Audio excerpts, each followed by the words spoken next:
भूतनी की शादी। एक शहर में एक मॉल था। किसी कारणवश वो 2 साल से बंद था। उस मॉल में एक भयानक भूतनी रहने आई थी। लगता है मेरी शक्तियाँ दिन प्रतिदिन कमजोर होती जा रही हैं। मुझे काली रानी की आराधना करनी पड़ेगी। भूतनी दिन रात आराधना करके काली रानी को प्रसन्न करने में जुट जाती है। रात को काली काली, दिन को काला काला, काली रानी के नाम की जपती हूँ मैं काली माला।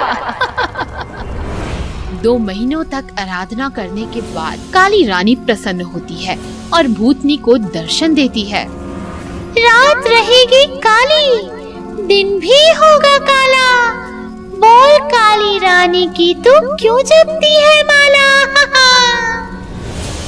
हे काली रानी, मैं दिन प्रतिदिन बूढ़ी होती जा रही हूँ, शक्तिहीन होती जा रही हूँ। मुझे ऐसा उपाय बता कि मैं जवान हो जाऊं, ताकतवर हो जाऊं। ठीक है, तू शादी कर ले, किसी भूत से नहीं, इंसान से। शादी की पहली रात उसे मार देना, तू फिर से जवान हो जाएगी और ताकतवर हो जाएगी। ठीक है रानी, अपना काला साया ऐसे ही मुझ पर कायम रखना। काले साम्राज्य की जय हो, जय हो। आशीर्वाद देकर काली रानी चली जाती है और भूतनी दूल्हा ढूंढने में लग जाती है। क्या यार राहुल, तू शादी कब करेगा और हमें पार्टी कब देगा? कोई ढंग की लड़की भी तो मिलनी चाहिए। तेरी चिंता मैं दूर किए देता हूँ। मोबाइल दे अपना।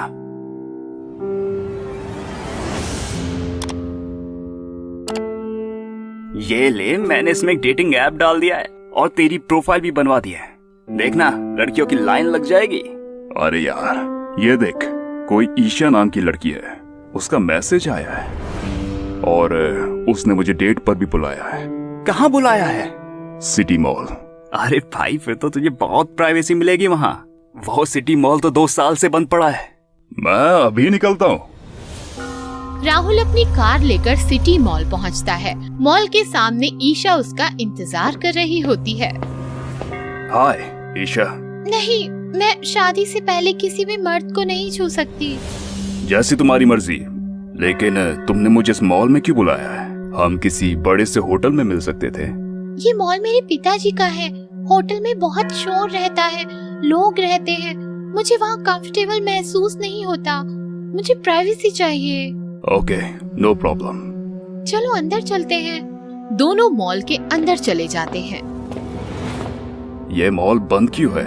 मेरे पिताजी के बहुत सारे बिजनेस हैं। वो अकेले इस मॉल को नहीं संभाल सकते, लेकिन अब ये मॉल फिर से शुरू करना चाहते हैं। मैं उनकी इकलौती बेटी हूँ, इसीलिए जो मुझसे शादी करेगा ये मॉल उसे ही मिलेगा। सच में? मुझे घुटन हो रही है। अब मैं ज्यादा देर इस नकली रूप में नहीं रह सकती। मुझे जल्द ही इसे शादी के लिए प्रपोज करना होगा। क्या सोच रही हो ईशा? मुझसे शादी करोगे राहुल? ये सुनकर राहुल खुश हो जाता है और ईशा के दोनों हाथों को थाम लेता है। हाँ ईशा, मैं तुमसे शादी करूँगा। ये क्या किया तुमने राहुल? क्या हुआ? राहुल के हाथ पकड़ते ही ईशा भूतनी के रूप में आ जाती है। ईशा का ये रूप देखकर राहुल कांपने लगता है। भूत, भूत। हाँ, मैं भूत हूँ। मैं तुमसे शादी करना चाहती हूँ। अगर तुमने मुझसे शादी की तो तुम्हें जो चाहिए वो मिलेगा, पैसा, गाड़ी, बंगला, सब कुछ। अगर तुमने मना किया तो मैं तुम्हें मार दूंगी। मैं तुमसे शादी नहीं करूंगा, मैं जा रहा हूँ। ऐसा कहकर राहुल भागने लगता है। बाहर आकर कार से तेजी से निकल जाता है। थोड़ी दूर आने के बाद बच गया। तभी उसे आवाज आती है। राहुल। राहुल देखता है तो उसके बगल में भूतनी बैठी होती है। राहुल जोर जोर से चिल्लाता है और उसकी कार एक ट्रक को टकरा जाती है। भूतनी हंसते हुए आसमान में उड़ जाती है। प्रकार डेटिंग ऐप से भूतनी बहुत से लड़कों को अपने जाल में फंसाती और उनके मना करने पर उन्हें मार देती है।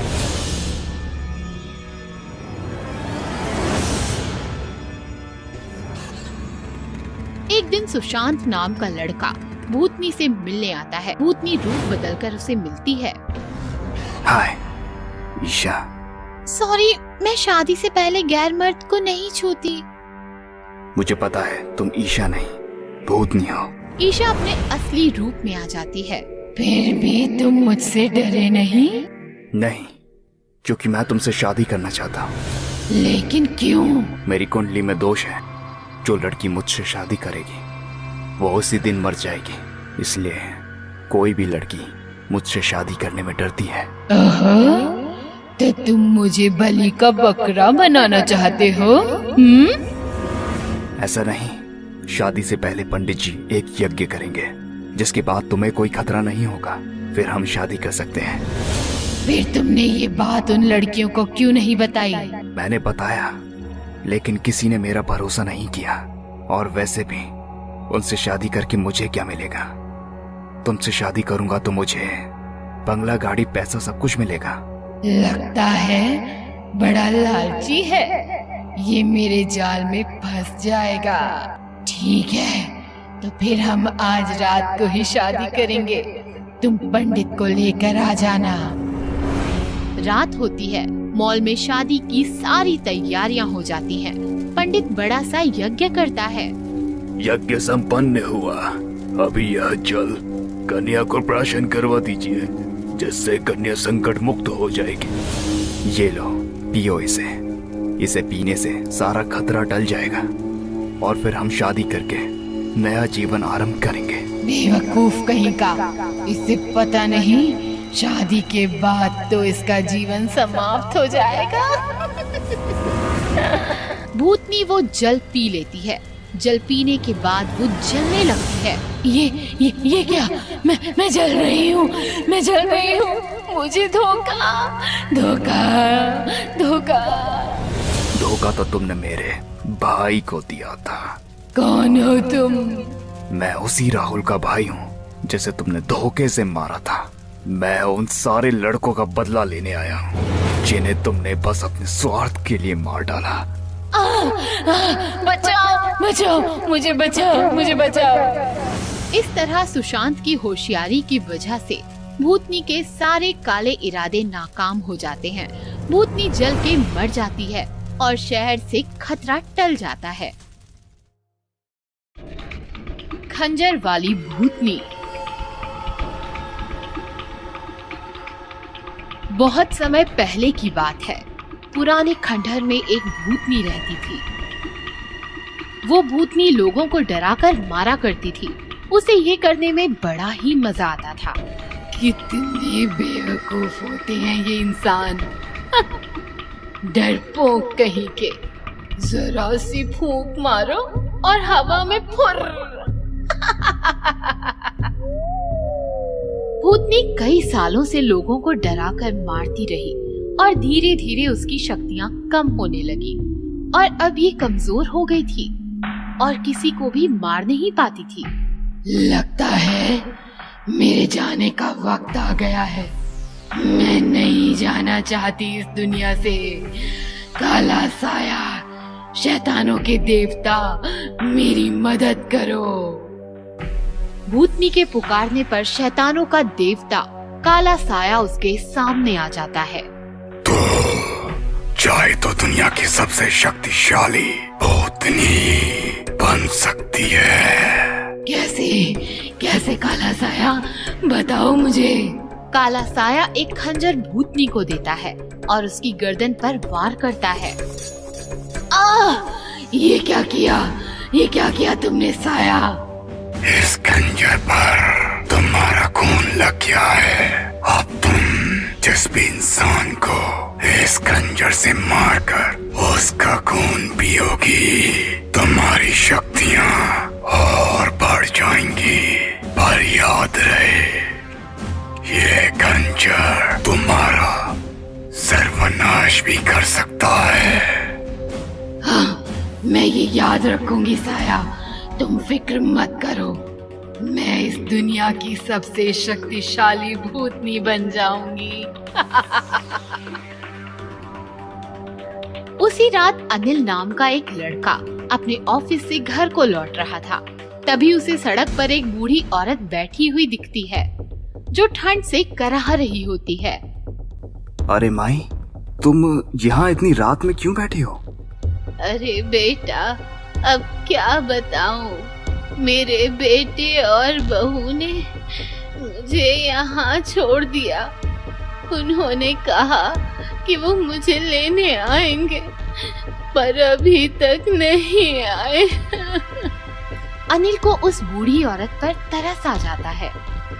माई, आप मेरे घर चलो, कल मैं आपको आपके बेटे के पास छोड़ दूंगा। भला हो तेरा बेटा, चल। अनिल उस बूढ़ी औरत को अपने घर लाता है और दरवाजा बंद करता है। माई, तुम्हें भूख लगी होगी ना, तुम यहाँ बैठो, मैं कुछ बना कर लाता हूँ। बूढ़ी औरत जो झुककर खड़ी थी एकदम से सीधी खड़ी हो जाती है और एक बड़ी ही भयानक आवाज में कहती है, भूख? भूख तो लगी है बेटा, पर मैं खाना नहीं खाऊंगी, मैं पीऊंगी तेरा खून। वो औरत एक खून पीने वाली चुड़ैल बन जाती है। उसके हाथ में एक खंजर होता है। वो उस खंजर से अनिल की गर्दन पर वार करती है और उसका सारा खून पी जाती है। अब मैं बन जाऊंगी और भी शक्तिशाली। वो भूतनी अपने अगले शिकार को ढूंढने के लिए निकल जाती है। कुछ देर बाद घर में अनिल का भाई विजय उसकी लाश देखता है और रोने लगता है। ये जिसने भी किया है, मैं उससे जरूर बदला लूंगा भैया। एक के बाद एक कई मौतें होने लगी और वो खून पीने वाली चुड़ैल का कहर पूरे शहर में बढ़ गया। सभी उसे खंजर वाली चुड़ैल के नाम से जानने लगे। वो भेष बदलकर लोगों से मदद मांगती। मेरी मदद करो, मुझे मेरे घर पहुंचा दो। हाँ माँ जी, चलिए। माँ जी, यहाँ तो कोई घर नहीं है, यहाँ तो आगे जंगल है घना। जंगल है तभी तो तेरा खून मजे से पी पाऊंगी। भूतनी अपने भयानक रूप में आ जाती है और उस औरत के गले पर वार करके उसका सारा खून पी जाती है और अपनी शक्तियों को और बढ़ाती है। शहर में अब कोई किसी की मदद करने से पहले 10 बार सोचता था। किसे पता कब खंजर वाली रूप बदलकर वार कर दे। विजय को यकीन हो जाता है कि उसके भाई का खून भी खंजर वाली ने ही किया है। वो एक बाबा के पास जाता है और इस समस्या का हल पूछता है। बाबा अपनी तांत्रिक विद्या से भूतनी के बारे में पता लगाते हैं। उसके जाने का वक्त आ चुका था, इसलिए इंसानों का खून पीकर अपनी शक्तियाँ बढ़ा रही है ताकि उसे इस दुनिया से जाना ना पड़े। बाबा, इसका कोई तो इलाज होगा। इलाज है, मैं अपनी तंत्र विद्या से उस भूतनी को यहाँ बुला सकता हूँ, पर तुम्हें उस खंजर से उस भूतनी पर वार करना होगा, क्योंकि तुम्हारे भाई का खून उसने पिया है। बाबा अपनी तांत्रिक विद्या से उस भूतनी को बुलाते हैं। क्यों रे बाबा, तू कब से इतना ज्ञानी हो गया जो मुझ जैसी शक्तिशाली भूतनी को बुलाने की हिम्मत कर ली? जानता नहीं कि मैं कौन हूँ? देख, तेरी मदद करने के लिए ही मैंने तुझे यहाँ बुलाया है। मदद? कैसी मदद? मुझे इस लड़के का मृत शरीर चाहिए जिसमें खून की एक बूंद भी ना हो। मैं तंत्र विद्या के लिए इसके शरीर का इस्तेमाल करना चाहता हूँ, इसलिए तुझे यहाँ बुलाया ताकि तू इसका सारा खून पी जाए। बहुत अच्छा काम किया बाबा तूने। आज मुझे कोई मेहनत नहीं करनी पड़ेगी। विजय आंखें बंद कर जमीन पर पड़ा होता है भूतनी उसके पास आकर उसका खून पीने के लिए जैसे ही खंजर उठाती है, बाबा मंत्र पढ़कर राख उसके चेहरे पर फेंकता है। बाबा, ये क्या किया तूने? बच्चे, ये क्या किया तूने? विजय भूतनी से खंजर छीनकर उसके गले पर वार करता है और भूतनी के शरीर से जितने भी लोगों का खून पिया था सब बहने लगता है और वो भस्म हो जाती है। इसी तरह विजय बाबा के साथ मिलकर अपने भाई की मौत का बदला ले लेता है। ये कहानी है एक बहुत ही बड़े मेट्रो सिटी की, जहाँ प्रिया रहती थी। काफी खूबसूरत और यंग थी प्रिया। कुछ सालों पहले शहर में आकर सेटल हुई थी।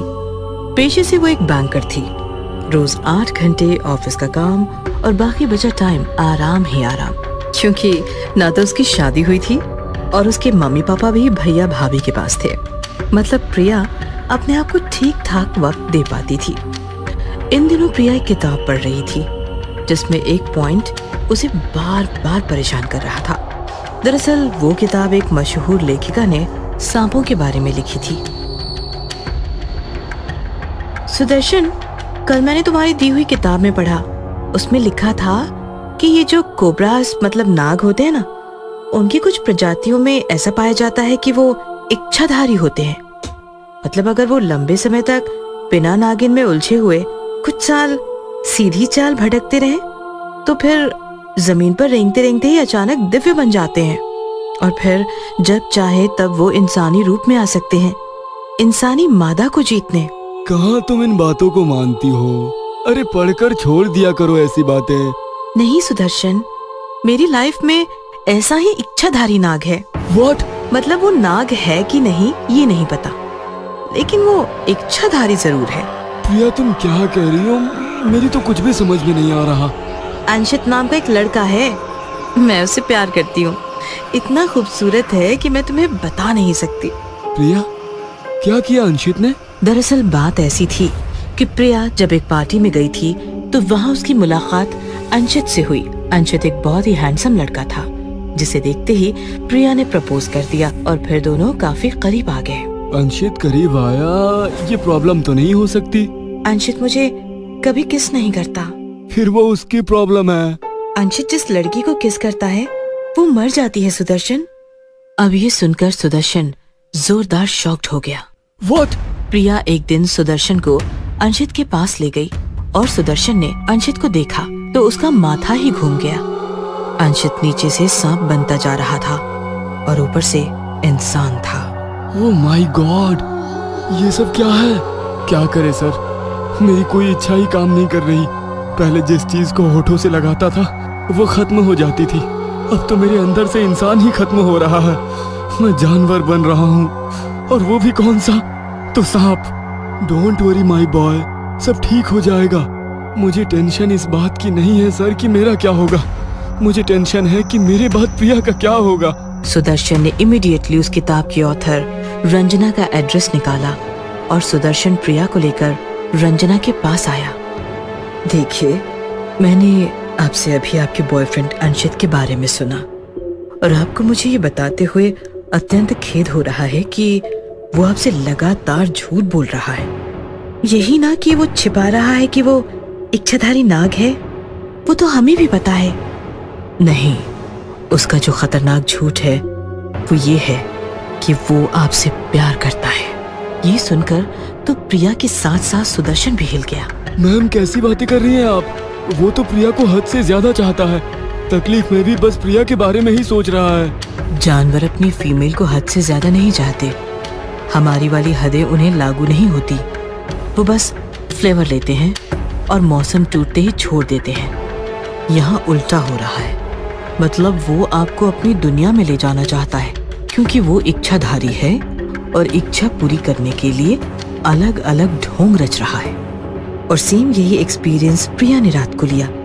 जब वो पूरी तरह सो रही थी तब अंशित अचानक भयानक सा नाग बन गया और प्रिया से लिपट गया। वो प्रिया के होठों को डसना चाहता था, लेकिन डस नहीं पाया। प्रिया झट से जाग गई और उसने नाग को अपनी मुट्ठी में पकड़ लिया। काटो मुझे, मार डालो, क्यों रुके हो, मार डालो। नाग वापस आधा इंसान बन गया। माफ कर दो प्रिया, पता नहीं मुझे ऐसा क्या हो गया, मुझसे रहा ही नहीं गया। मैं जानती हूँ क्या इरादे हैं तेरे, मुझे अपनी दुनिया में ले जाना चाहता है ना तू। अंशित गुस्सा हो गया, काफी ज्यादा भयानक दिखने लगा और जोर से चिल्लाया, हाँ हाँ, मैं तुम्हें ले जाना चाहता हूँ अपने साथ, अपनी दुनिया में। मैं करीब करीब 100-2 साल बिना नागन के रेंगता रहा। अब इच्छाधारी बनने के बाद ऐसी नागन पाना चाहता हूँ जो बस मेरी हो और किसी की नहीं।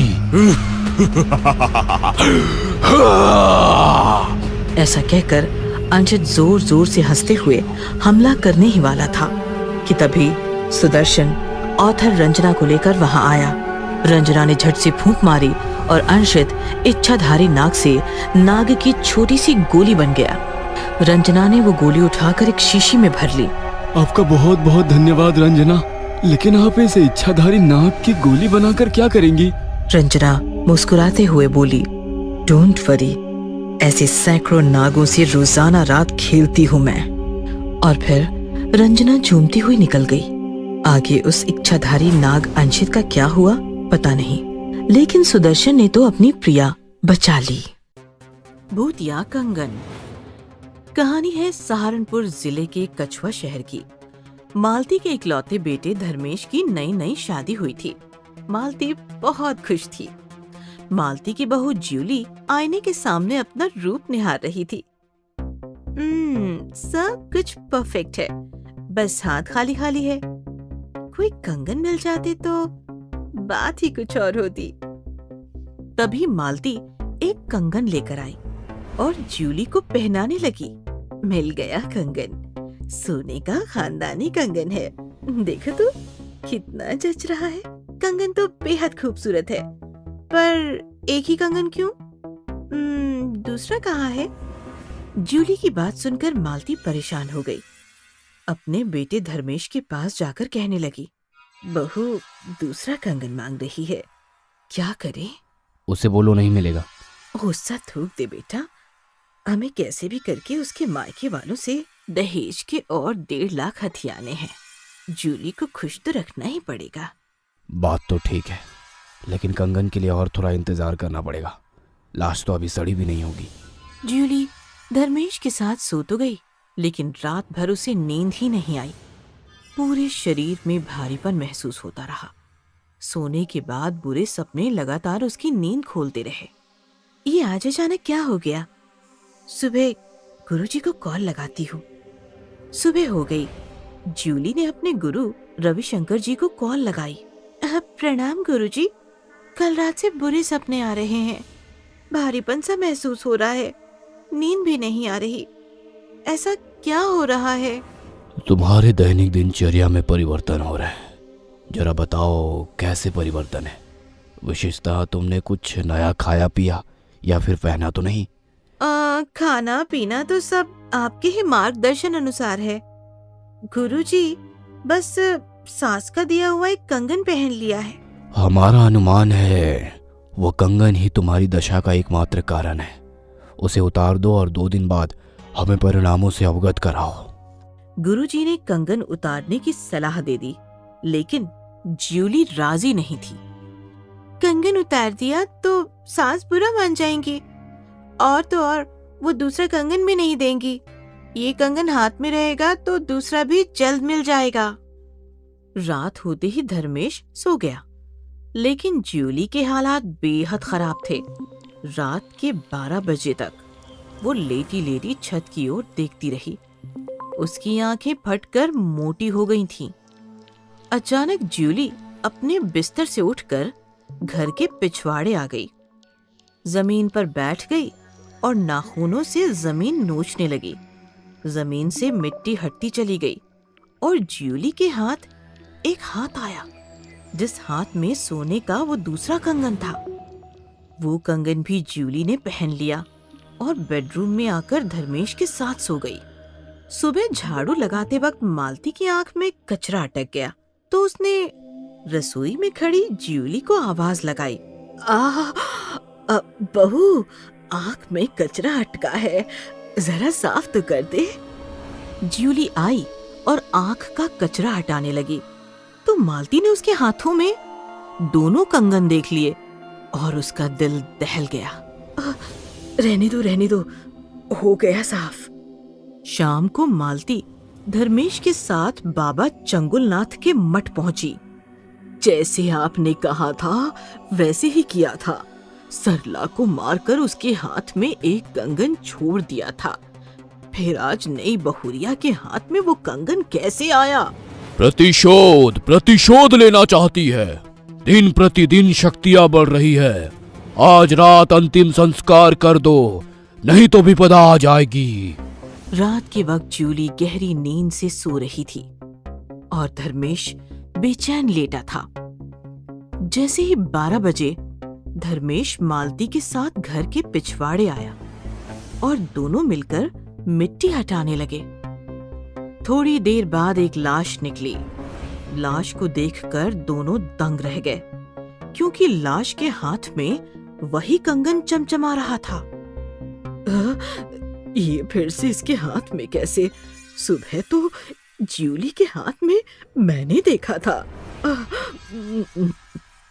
अचानक कोई जोर जोर से हंसने लगा। दोनों ने पीछे देखा तो दोनों की सांसें रुक गई। पीछे ज्यूली खड़ी थी। उसका रवैया बदल गया था। बाल हवा में बिखर रहे थे। मुंह से पानी टपक रहा था। पागल लड़की, चल अंदर चल। ऐसे ना धमकाओ धर्मेश बाबू, मैं आपकी पहली बीवी सरला हूँ।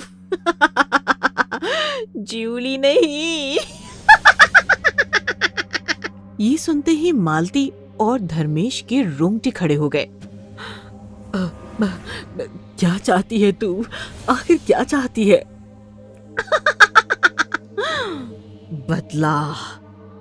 मेरे माता पिता दहेज ना दे सके तो तुम दोनों ने मिलकर बेरहमी से मुझे दफना दिया। अब भुगतो मेरी बेरहमी का नतीजा।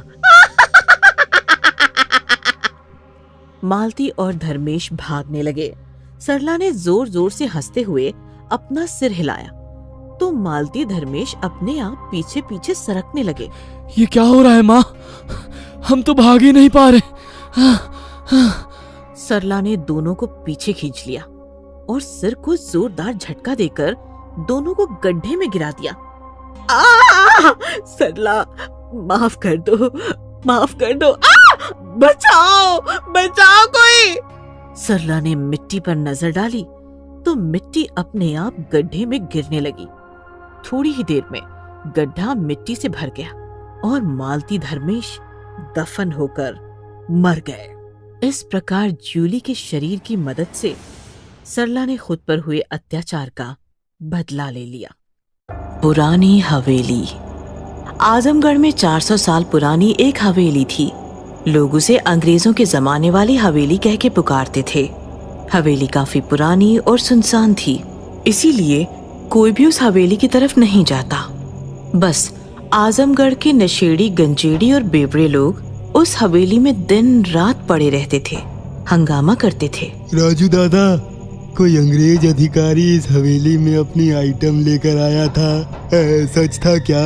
भाई बोतल कसम, मेरे दादा ने बताया था। क्या औरत थी भाई वो? अरे आग थी आग, अरे मानो कपड़े में लिपटा सोना। जॉर्ज नाम का कोई अंग्रेज लेकर आया था उसे। दोनों प्यार करते थे, काफी दिन दोनों साथ रहे। फिर किसी काम से जॉर्ज को जाना पड़ा और वो वापिस ही नहीं आया। फिर उस लड़की का क्या हुआ? उसका क्या होना था है? कुछ दिन ऐसे ही हवेली में शराब पीकर पड़ी रही और फिर रोने लगी। गांव में आधी रात में घूमती थी भाई उसकी आवाज। तो क्या लोगों ने उसकी मदद नहीं की? अरे फटती थी लोगों की अंग्रेजों से। हवेली की परछाई में भी खड़ा नहीं रहता था कोई। ओ, फिर आगे क्या हुआ? अबे होना क्या था, नशे में पागलों की तरह चीखती चिल्लाती रही और फिर अचानक एक दिन उसकी आवाज ही शांत हो गई। वो क्यों? अबे हमारे जैसे आवारा लड़कों ने उसकी हालत का फायदा उठाया अमावस की रात देखकर 4-5 हवेली के अंदर घुसे और उसकी इज्जत लूटकर उसे मारकर हवेली में दफना कर चले गए। तब से ये हवेली सुनी पड़ी है, ना जॉर्ज आया ना दूसरा कोई और। कहानी और शराब के प्रभाव से राजू के पंटर डर गए। रात भी काफी हो गई थी, अंधेरा था। छोटू ने माचिस जलाई, तभी कोई पीछे से आया और फूंक मारकर चला गया। ये फूंक किसने मारी? अबे फूंक कौन मारेगा, हवा से बुझ गई होगी। साला गिलास नहीं दिख रहा है ठीक से। छोटू ने फिर से माचिस जलाई। रोशनी में उसने देखा कि राजू के पीछे कोई लड़की बैठी उसकी तरफ देखकर हंस रही थी। कौन है? अबे कहाँ? अरे राजू दादा के पीछे। मेरे पीछे? हैं? राजू ने पीछे मुड़कर देखा तो पीछे कोई नहीं था, लेकिन जैसे ही उसने सामने देखा उसके सामने एक लड़की का चेहरा आ गया।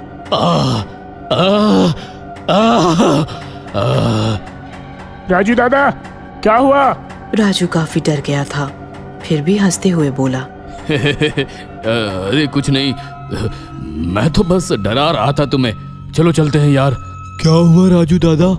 लगता है तुम दोनों को चढ़ गई है। ऐसा कहकर बंटी ने नीचे अपनी बोतल देखी तो बोतल वहाँ नहीं थी। अरे मेरी बोतल कहाँ है?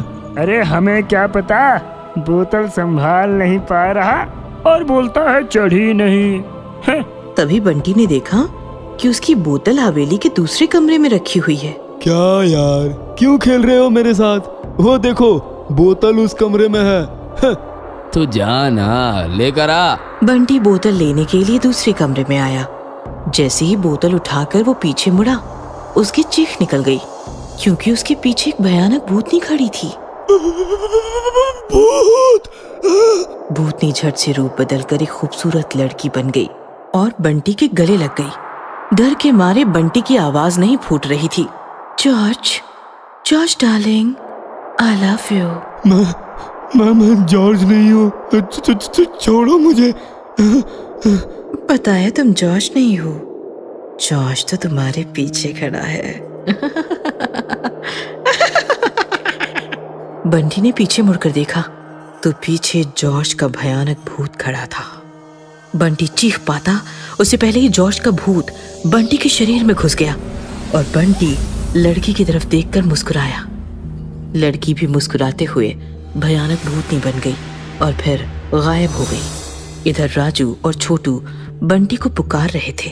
ए बंटी आना, ए बंटी बोतल मिली क्या रे? ए बंटी। लगता है बंटी वही बोतल के साथ लुढ़क गया। तभी बंटी बोतल लेकर आया। उसकी आंखें, उसका रवैया, सब कुछ बदल चुका था। बैठ बंटी। बंटी तू हमको पागल समझता है?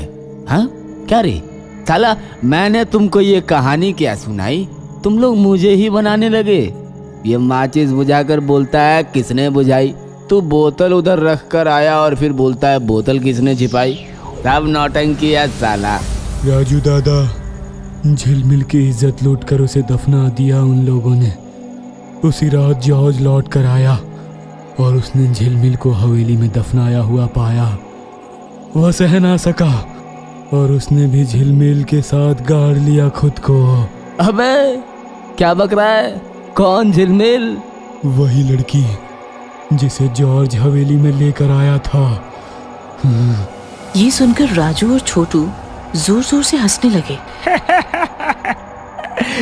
ए बंटी, माल फूक के आया क्या है? अच्छा चल बता, किसने बताया तुम्हें ये? हैं? जॉर्ज ने बताया। हैं? जॉर्ज कहाँ है? मेरे अंदर। और झिलमिल कहाँ है? वो देखो आपके पीछे। ये सुनकर राजू जोर जोर से हंसने लगा। ए छोटू देख बंटी क्या बक रहा है। वो लड़की मेरे पीछे है। लेकिन छोटू को सांप सूंघ गया था। राजू दादा पीछे देखो। राजू ने पीछे देखा तो सच में उसके पीछे झिलमिल का भूत खड़ा था। राजू जोर से चिल्लाया तभी पीछे से बंटी ने बोतल से राजू का सिर फोड़ दिया। कांच के टुकड़े टुकड़े हुए और राजू भी फर्श पर बिखर कर मर गया। ए बंटी, अरे ये क्या कर दिया तूने? हाँ? बंटी नहीं, जॉर्ज। तभी झिलमिल का भूत छोटू की तरफ बढ़ने लगा। छोड़ो मुझे, मत मारो, मैं कभी नहीं आऊंगा यहाँ, छोड़ो। मैं तो चाहती हूँ तुम यहाँ से जाओ ही मत। मतलब? झिलमिल का भूत छोटू के शरीर में घुस गया और अचानक छोटू का रवैया बदल गया। वो बंटी की तरफ देखकर मुस्कुराने लगा। बंटी ने छोटू को अपनी बाहों में भर लिया। हमें इंसानी शरीर मिल गया झिलमिल। कितने साल तड़पे हैं एक दूसरे को छूने के लिए, आज ये दो जिंदा शरीर मिल गए। अब हम एक दूसरे से कभी जुदा नहीं होंगे, सालों साल इसी हवेली में साथ रहेंगे, एक साथ रहेंगे। मुझसे और इंतजार नहीं होता जॉर्ज, चलो मुझे बेडरूम में लेकर चलो।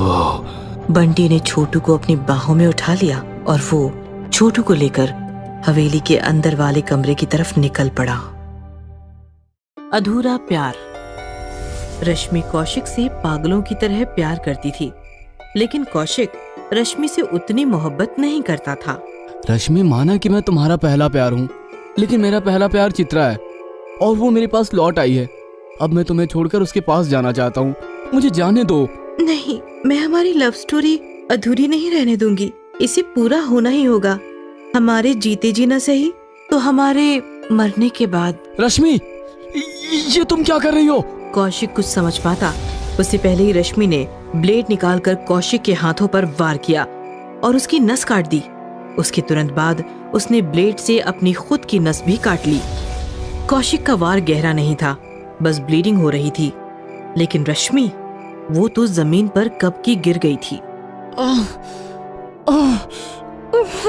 और कौशिक भी रश्मि के पास गिर गया। ये कहानी यहाँ पर ही खत्म नहीं होती, बल्कि यहाँ से शुरू होती है। कहानी पूना की है। कौशिक और रश्मि एक साथ कॉलेज में थे और सेकेंड ईयर से एक दूसरे को चाहने लगे थे। रश्मि कौशिक की दूसरी गर्लफ्रेंड थी, लेकिन रश्मि के लिए कौशिक उसका पहला प्यार था, जिसे वो मरने के बाद भी छोड़ना नहीं चाहती थी। और वही हुआ। कौशिक की पहली गर्लफ्रेंड चित्रा उसके पास फिर से लौट आई और कौशिक रश्मि को समझाने की कोशिश करने लगा, लेकिन रश्मि ने तो कौशिक के साथ जीने मरने के सपने देखे थे। उसने कौशिक और खुद को नस काटकर मारने की कोशिश की। कौशिक, कौशिक उठो, आंखें खोलो, कौशिक। कौशिक ने आंखें खोली तो वो हॉस्पिटल में था। लंबे समय बाद होश में आया था।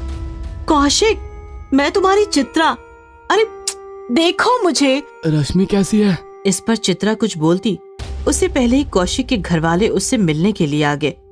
आधी रात बीत चुकी थी। कौशिक अपने बेड पर लेटा हुआ रश्मि के बारे में ही सोच रहा था कि तभी उसने देखा रश्मि उसके पास आ रही है। कौशिक रश्मि को देखकर खुश हो गया और बेड पर बैठ गया। सॉरी कौशिक, मैं किसी भी हालत में तुम्हें पाना चाहती थी, इसीलिए।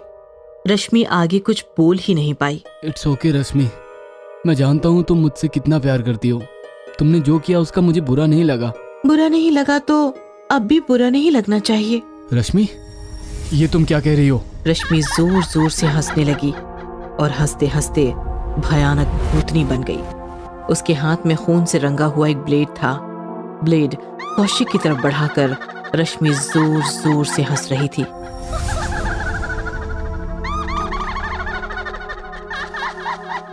रश्मि नहीं, रश्मि नहीं, प्लीज रश्मि। मेरे साथ चलो कौशिक, मैं तुम्हारे बिना नहीं रह पाऊंगी, तुम्हें साथ लेकर ही जाऊंगी।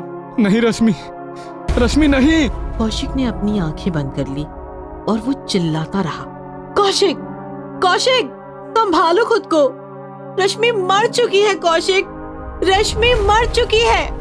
कौशिक ने आंखें खोली तो सामने रश्मि नहीं चित्रा थी। बार बार एक ही बात दोहरा रही थी, रश्मि मर चुकी है कौशिक, उसका अंतिम संस्कार तक हो चुका है, डरो मत कौशिक, डरो मत, संभालो खुद को। कौशिक तुम खुद को संभालो। कौशिक रोने लगा और चित्रा के गले लग गया। ये घटना कौशिक के साथ हर रोज हो रही थी। कौशिक के अकेलेपन का फायदा उठाकर रश्मि का भूत हर रोज ब्लेड लेकर उसके पास आ रहा था और उसे जान से मारने की कोशिश कर रहा। कौशिक, कौशिक, मेरे साथ चलो, मैं अकेली नहीं जाऊंगी। कौशिक, तुम भी मेरे साथ चलो। लेकिन रश्मि कुछ करती उससे पहले ही चित्रा पहुंच जाती है और फिर रश्मि का भूत गायब हो जाता है। कौशिक को समझ नहीं आ रहा था कि वो उसका वहम है या फिर सच में मरी हुई रश्मि का कोई भूत है जो उसे मारना चाहता है। कौशिक ने डॉक्टर से बात की तो डॉक्टर बोले, देखिए, मेडिसिन और मानसिक थकावट की वजह से आपको वहम हो रहे हैं। लेकिन कौशिक कोई रिस्क नहीं लेना चाहता था। उसने चित्रा को अपने पास ही रुकने को कहा तो चित्रा बोली, मैं नहीं रुक सकती कौशिक, मुझे और भी कई काम है और तुम्हें डरने की जरूरत नहीं है। तुम्हारे घर वाले भी तो हैं यहाँ। और डोंट वरी, डिस्चार्ज के बाद मैं तुम्हें घर ले जाऊंगी। काम? ऐसे कौन से काम है जो मुझसे भी ज्यादा इम्पोर्टेंट है? लेकिन चित्रा बिना जवाब दिए ही निकल गई। ऐसे ही दिन बीतते चले गए और एक दिन कौशिक को हॉस्पिटल से डिस्चार्ज मिल गया। चित्रा ने कौशिक को कार में बिठाया और वो निकल पड़ी। कौशिक ने नोटिस किया कि कार शहर छोड़कर पहाड़ी की तरफ निकली है। चित्रा, तुम मुझे कहाँ ले जा रही हो? मारने के लिए। कौशिक इस पर कुछ बोल पाता उससे पहले ही चित्रा हंसने लगी और हंसते हंसते भयानक भूतनी बन गई।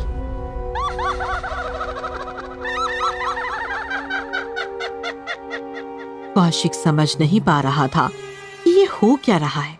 ये मैं क्या देख रहा हूँ? तुम मेरा भूत देख रहे हो कौशिक। मैं मर चुकी हूँ। मैं भी रश्मि की तरह तुम्हें ले जाना चाहती हूँ कौशिक। तो रश्मि वो कहाँ है? तभी पिछली सीट से आवाज आई, मैं यहाँ हूँ कौशिक। कौशिक ने पीछे देखा तो पीछे रश्मि का भूत बैठा हंस रहा था। उस दिन जब रश्मि तुम्हें और अपने आप को ब्लेड मार रही थी तब मैं वहीं पीछे छिपी तुम दोनों को देख रही थी। तुम दोनों जमीन पर गिर गए। मैंने सोचा तुम दोनों मर गए। रश्मि ने तुम्हें मारकर हासिल किया। ये मैं बर्दाश्त नहीं कर पाई। रश्मि से तुम्हें छीनने के लिए मैंने वही ब्लेड उठाकर अपनी भी नस काट ली। लेकिन अफसोस, रश्मि और मैं तो वहीं मर गए, लेकिन तुम मरे नहीं, सिर्फ बेहोश थे। तुम्हें हॉस्पिटल लाया गया और तुम बच गए। मैंने तुम्हें मारने की बहुत कोशिश की लेकिन चित्रा की वजह से नाकाम रही। आखिर मुझे चित्रा के साथ एक डील करनी पड़ी। कौन सी डील? यही कि आपसी झगड़ा भुलाकर तुम्हें एक साथ मारेंगे और तुम्हारे मरने के बाद फैसला करेंगे कि किसे तुम्हारा प्यार मिलेगा और किसका प्यार मरने के बाद भी अधूरा रहेगा। ये सुनकर कौशिक के होश उड़ गए। वो जोर जोर से चिल्लाने लगा, मुझे मरना नहीं है, मत मारो मुझे मरना नहीं है, मुझे मत मारो। लेकिन कौशिक ज्यादा देर चीख नहीं पाया। पहाड़ों से गुजरती हुई कार गहरी खाई में नीचे कूद गई और कार के साथ साथ कौशिक भी खत्म हो गया। भूतनी आंटी पार्ट 2। एक छोटा सा शहर था। शहर में थी एक कॉलोनी, नाम था भूतनवाड़ी। भूतनवाड़ी कॉलोनी की हर माँ डर के साए में जीती थी, क्योंकि भूतनवाड़ी के एक घर में एक बूढ़ी भूतनी जंगल से रहने आई थी, जो कॉलोनी के छोटे छोटे बच्चों को पकड़कर सताती थी और उन्हें खा जाती थी। भूतनी बूढ़ी थी लेकिन काले जादू में माहिर थी। वो किसी खूबसूरत आंटी का रूप ले लेती और मैदान में खेल रहे बच्चों के पास जाकर उन्हें बहला फुसलाकर अपने घर ले आती और फिर मार देती। चल बेटा मेरे घर चल, मैं तुम्हें रबड़ी खिलाती हूँ। बच्चा भी भूतनी की बातों में आ जाता और आंटी बनी भूतनी की उंगली पकड़कर उसके साथ चलने लगता। अपने घर में कदम रखते ही अचानक भूतनी का रूप बदल जाता और वो अपने असली रूप में आ जाती, जिसे देखकर बच्चा डर जाता। मम्मी बचाओ, छोड़ो मुझे, तुम आंटी नहीं, भूतनी हो। भूतनी नहीं, भूतनी आंटी। खाने आया था रबड़ी, खुद खाना बन जाएगा। भूतनी आंटी को पप्पी दे दे बेटा, और कितना चिल्लाएगा। नहीं, मैं तुम्हें पप्पी नहीं दूंगा, तुम बहुत गंदी हो, छोड़ो मुझे मम्मी। भक भक ना कर, मेरा भोजन बन, चल।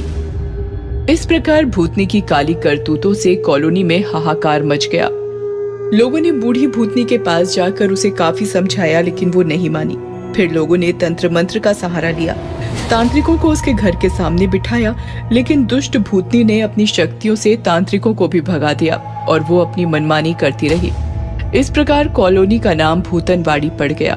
देखिए, अब इस कॉलोनी में रहना है तो बच्चों को लेकर घर में बंद रहो, नहीं तो कॉलोनी छोड़ दो। बस यही 2 रास्ते बचे हैं बचने के लिए। बेचारे लोग कॉलोनी छोड़कर जाते भी कहां। उन्होंने अपने घर के दरवाजे सदा के लिए बंद कर दिए और डर के साए में जीने लगे। लोगों की सतर्कता से भूतनी भी परेशान हो गई, क्योंकि अब वो और बूढ़ी हो रही थी और उसे खाना मिलना भी मुश्किल हो गया था। ये क्या, लोगों ने तो दरवाजे बंद कर लिए, अब मैं कैसे जीऊंगी? लगता है अब दोबारा जंगल का रास्ता अपनाना पड़ेगा। तभी भूतनी ने देखा कि एक औरत अपने गोल मटोल बच्चे के साथ आ रही थी। अरे वाह, लगता है कॉलोनी में नए रहने आए हैं। बच्चा भी एकदम गुब्बारे की तरह फूला हुआ है। इधर सारे घरों के दरवाजे बंद देखकर बच्चा परेशान हो गया। मम्मी, बोलो गोलू। एजेंट कह रहा था अच्छी कॉलोनी है, लेकिन यहाँ तो सारे दरवाजे बंद है, कोई बच्चा नजर नहीं आ रहा। अब मैं खेलूंगा किसके साथ? तभी भूतनी रूप बदलकर उनके सामने पहुंच गई। आपका स्वागत है हमारी कॉलोनी में। ठंड की वजह से लोगों ने दरवाजे बंद कर रखे हैं। अरे वाह, आपका बच्चा तो बिल्कुल मेरे मोलू जैसा है। मेरा मोलू अभी अभी मैदान में खेलने गया है। मैदान का नाम सुनते ही गोलू खुश हो गया। थोड़ी देर बातें करने के बाद गोलू और मम्मी वहां से निकल गए और भूतनी खुश हो गई। आज तो पार्टी करूंगी। थोड़ी देर बाद फुटबॉल हाथ में लेकर गोलू मैदान में पहुंचा तो उसने देखा मैदान में उसकी उम्र का बच्चा खेल रहा था। ये देखकर गोलू खुश हो गया। तुम मोलू हो ना? मेरा नाम गोलू है, मेरे साथ खेलेगा? बिल्कुल खेलूंगा। फिर क्या, काफी देर दोनों खेलते रहे और खेलते खेलते थक गए। सारा पसीना निकल गया, प्यास भी लगी है। तो चलो मेरे घर, पानी पी कर आते हैं। तुम्हारा घर पास में ही है ना? तुम्हारी मम्मी मिली थी हमें, चलो चलते हैं। गोलू मोलू के पीछे चलते चलते उसके घर के सामने आ गया तो भूतनी आंटी बनकर खड़ी थी। आओ बेटा। गोलू मोलू के साथ जैसे ही अंदर गया, घर का दरवाजा अचानक बंद हो गया और मोलू भी गायब हो गया। मोलू, कहाँ हो तुम? घर में आए गोलू, इसलिए भेजा मैंने नकली मोलू। भूतनी का खौफनाक रूप देखकर गोलू कांपने लगा। बचाओ, बचाओ मम्मी। पीने आया था पानी, अब मेरी प्यास मिटाएगा। भूतनी आंटी को पप्पी दे दे बेटा, और कितना चिल्लाएगा। प्लीज मुझे मत मारो, मैं अपनी मम्मी का इकलौता बच्चा हूँ। मम्मी का इकलौता बच्चा? जैसे हो गाजर कच्चा कच्चा, चप चप करके चबा जाऊं, हाथ लगा एक कच्चा बच्चा। ऐसा कहकर भूतनी गोलू की तरफ बढ़ने लगी और गोलू पीछे पीछे सरकने लगा। जैसे ही भूतनी ने गोलू को छुआ, उसे बिजली का तेज धक्का लगा और वो जलने लगी। ये मेरे साथ क्या हो रहा है? तभी गोलू की मम्मी वहां आई। बिल्कुल सही हो रहा है, तुम्हें क्या लगा मैंने तुम्हें पहचाना नहीं? तेरी जैसी सैकड़ों भूतनियां देखी हैं मैंने। मैं जल क्यों रही हूँ? क्योंकि गोलू के गले में उसकी दादी का दिया हुआ ताबीज है। तेरे जैसी हजारों भूतनियां एक होकर आए तो भी गोलू को छूते ही भस्म हो जाएगी। इतनी शक्ति है इस ताबीज में। चल गोलू। ऐसा कहकर मम्मी गोलू को लेकर निकल गई और भूतनी आंटी तड़प तड़प कर राख हो गई। फिर क्या, फिर तो कॉलोनी के सारे दरवाजे गोलू और उसकी मम्मी के स्वागत के लिए खुल गए। भूतिया सेल्समैन। कहानी है कानपुर की। कानपुर शहर के बाहरी इलाके में 2 साल पहले मानसरोवर हाउसिंग सोसाइटी खड़ी हुई थी। राघव और ललिता की नई नई शादी होते ही उन्होंने अपना फ्लैट मानसरोवर सोसाइटी में बुक किया। दोनों सोसाइटी में रहने आए तो सोसाइटी देखकर ललिता खुश हो गई। काफी सुरक्षित और सुंदर सोसाइटी है। हाँ, तुम ऊपर जाओ, मुझे चेयरमैन ने बुलाया है। राघव चेयरमैन से मिला तो चेयरमैन बोला, सोसाइटी में आपका स्वागत है। आपको पूर्ण सुरक्षा मिलेगी। बस एक बात का ख्याल रहे। कौन सी बात? कोई सेल्समैन हो तो भूलकर भी दरवाजा नहीं खोलना। चेयरमैन की बात सुनकर राघव गुस्सा हो गया और ऊपर अपने फ्लैट में आकर ललिता से कहने लगा, क्या सेल्समैन की कोई जिंदगी नहीं होती? एक सेल्समैन के तरक्की के सारे रास्ते बंद दरवाजे के सामने आते ही बंद हो जाते हैं। तुम्हें सेल्समैन से इतनी हमदर्दी क्यों है? ललिता की बात सुनकर राघव चुप हो गया। दूसरे दिन सुबह राघव तैयार होकर ऑफिस निकल गया। ललिता दरवाजा बंद करके नहाने के लिए निकली तो अचानक उसे याद आया, अरे शैम्पू तो लाया ही नहीं, अब कैसे नहाऊं? अचानक डोरबेल बजी। ललिता ने दरवाजे के होल से देखा तो बाहर सेल्समैन खड़ा था। इसके पास शैम्पू जरूर होगा। ललिता ने दरवाजा खोला तो सेल्समैन बड़बड़ाने लगा, गुड मॉर्निंग मैम, मैं विकास ब्यूटी डोनर कंपनी से आया हूँ। सेल्समैन शुरू हो गया तो ललिता परेशान हो गई। अरे स्टॉप इट, मुझे बस एक शैम्पू चाहिए। ललिता ने सेल्समैन से शैम्पू खरीदा और सेल्समैन चला गया। दूसरे दिन सुबह ललिता नींद से जागकर हॉल में आई तो उसने देखा राघव सोफे पर बैठा है। ललिता पीछे से राघव को लिपट गई। डार्लिंग, जल्दी जाने वाले थे ना, गए क्यों नहीं? अचानक ललिता को कुछ महसूस हुआ। झटके से वो पीछे हट गई। कौन हो तुम? सोफे पर बैठा आदमी पीछे मुड़ा तो ललिता चौंक गई। वो राघव नहीं, सेल्समैन था। तुम पीछे से राघव जैसे दिखते हो। तुम अंदर कैसे आए? जरूर राघव दरवाजा खुला छोड़ गया। दरवाजा तो बंद था। तो फिर तुम अंदर कैसे आए? जो दरवाजा एक बार मेरे लिए खुल जाए वो दोबारा बंद नहीं होता। सेल्समैन जोर जोर से हंसने लगा और हंसते हुए भयंकर भूत बन गया। भूत को सामने पाकर ललिता की जोरदार चीख निकल गई। क्या चाहते हो तुम? क्या चाहते हो? बदला।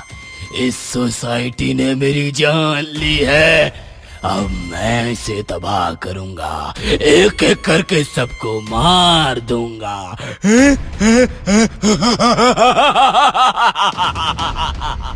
सेल्समैन ललिता की तरफ बढ़ने लगा और ललिता पीछे पीछे सरकने लगी।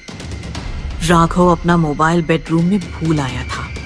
मोबाइल लेने वो वापस फ्लैट के सामने आया और चाबी से दरवाजा खोलने लगा, लेकिन दरवाजा नहीं खुला। ये खुल क्यों नहीं रहा?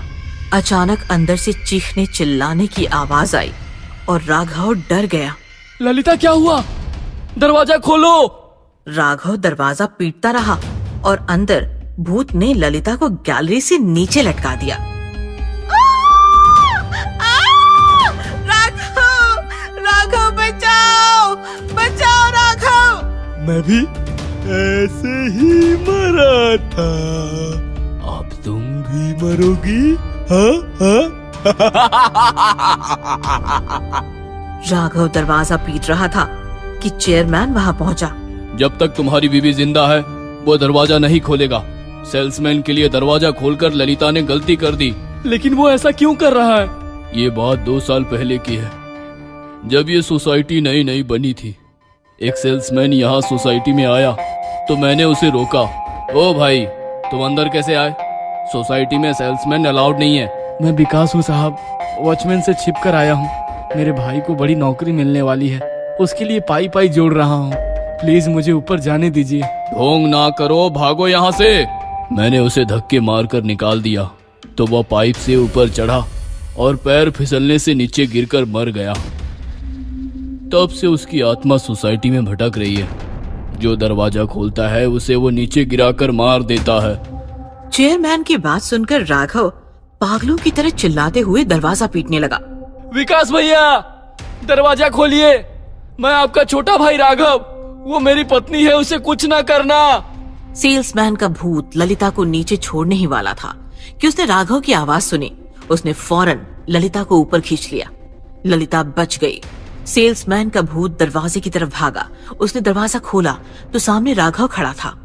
भूत राघव से लिपट गया। राघव मेरे भाई, कैसा है तू? मैं ठीक हूँ भैया, आप क्यों गए हमें छोड़कर? मैं तुम्हें बड़ा आदमी बनाना चाहता था, मैं बड़ा आदमी बन गया हूँ भैया, ये देखो। ललिता दोनों के पास आई तो राघव ने ललिता से कहा, तू जानना चाहती थी ना कि मुझे सेल्समैन से इतनी हमदर्दी क्यों है? क्योंकि मेरा ये भाई सेल्समैन था जो मेरे लिए मर गया।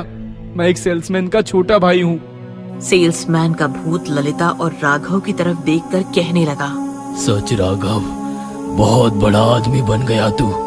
ललिता मुझे माफ करना, बदले की आग में मैं जल रहा था। तुम लोगों को देखकर सारी आग शांत हो गई। अब मैं मुक्ति चाहता हूँ, अलविदा। ऐसा कहकर सेल्समैन का भूत सोसाइटी से हमेशा हमेशा के लिए मुक्त हो गया और राघव और ललिता खुशी खुशी रहने लगे। क्रिमिनल भूत। एक समय की बात है, इंस्पेक्टर ब्रिजेश एक बहुत ही होनहार और बहादुर अफसर थे। वो बड़े से बड़े क्रिमिनल का एनकाउंटर करते थे। एक दिन उनका पाला साइको किलर राका से पड़ गया। वो उसके पीछे भाग रहे थे और राका भी तेजी से भाग रहा था, पर ब्रिजेश ने शॉर्टकट लेकर सामने आकर राका को गोली मार दी। मैं तुम्हें नहीं छोड़ूंगा इंस्पेक्टर, तुम्हें और तुम्हारे पूरे परिवार को मार डालूंगा। राका ऐसा कहते ही दम तोड़ देता है। उसकी लाश को शमशान घाट में दफना दिया जाता है। ब्रिजेश को बहादुरी का मेडल देकर सम्मान दिया जाता है। उसके परिवार में सब बहुत खुश होते हैं। आप तो हर महीने एक मेडल ले आते हैं, इतने मेडल कहाँ रखे हैं, ये भी बता दीजिए। अरे मम्मी, पापा के मेडल्स के लिए एक नया कमरा बनवा देते हैं। कमरा नहीं, जिस स्पीड से भैया मेडल ला रहे हैं, मेडल्स के लिए हमें नया घर ही लेना पड़ेगा। उसी खौफनाक रात में राका वापस तो आता है, पर अब वो एक इंसान नहीं रहता। वो एक भयानक भूत बन चुका था। उसकी लाल आंखें और नुकीले नाखून देखकर कोई भी बुरी तरह कांप उठे। मैंने कहा था इंस्पेक्टर, मैं वापस आऊंगा। अब तुझे और तेरे परिवार को मुझसे कोई बचा नहीं सकता। अगली रात ब्रिजेश का भाई राजेश ऑफिस से घर की ओर लौट रहा था। तभी उसे ऐसा लगता है कि उसका कोई पीछा कर रहा है। राजेश पीछे मुड़कर देखता है तो कोई नहीं होता। तभी उसे एक अजीब सी आवाज सुनाई देती है। तू ही है ना उस बहादुर ब्रिजेश का भाई? आवाज सुनकर राजेश डर जाता है और कांपती आवाज में पूछता है, कौन है? तभी राका का भूत उसके सामने आ जाता है। मैं राका, जिसे तेरे इंस्पेक्टर भाई ने मार डाला। अब मैं तुझे मारूंगा। देखता हूँ तेरा बहादुर भाई तुझे कैसे बचाता है। राजेश के उस भूत को देखकर पसीने छूट जाते हैं। वो तेजी से भागने लगता है।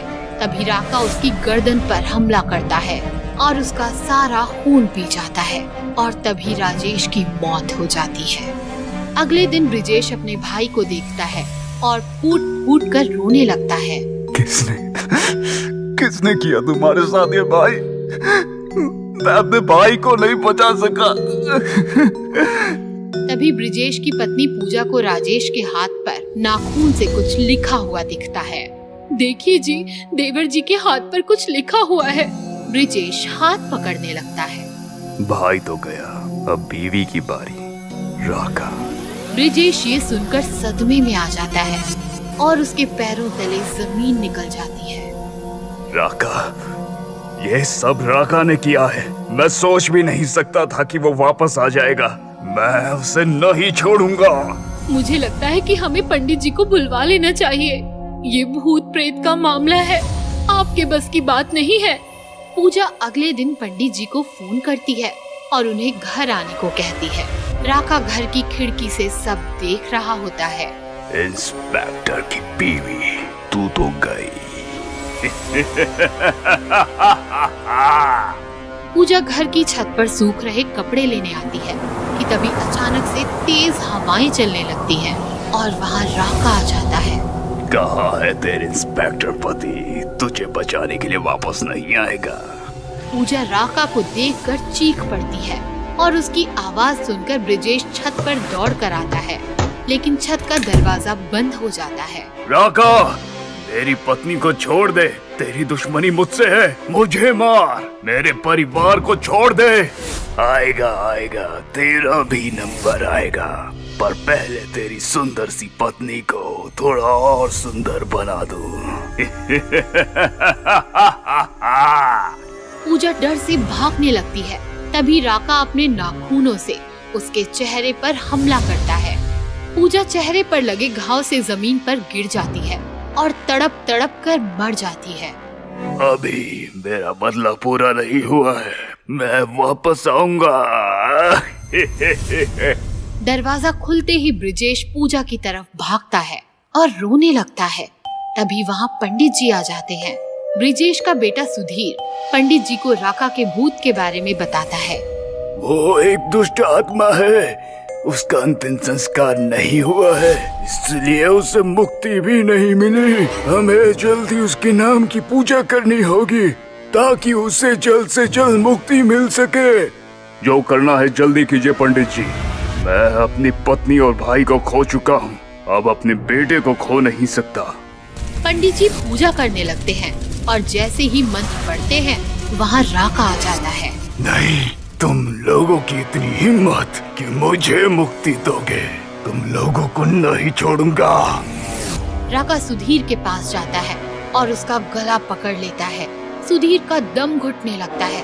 तभी ब्रिजेश पंडित जी का दिया हुआ गंगा जल राका पर छिड़क देता है और राका का मृत शरीर जलने लगता है। ये क्या किया तुमने?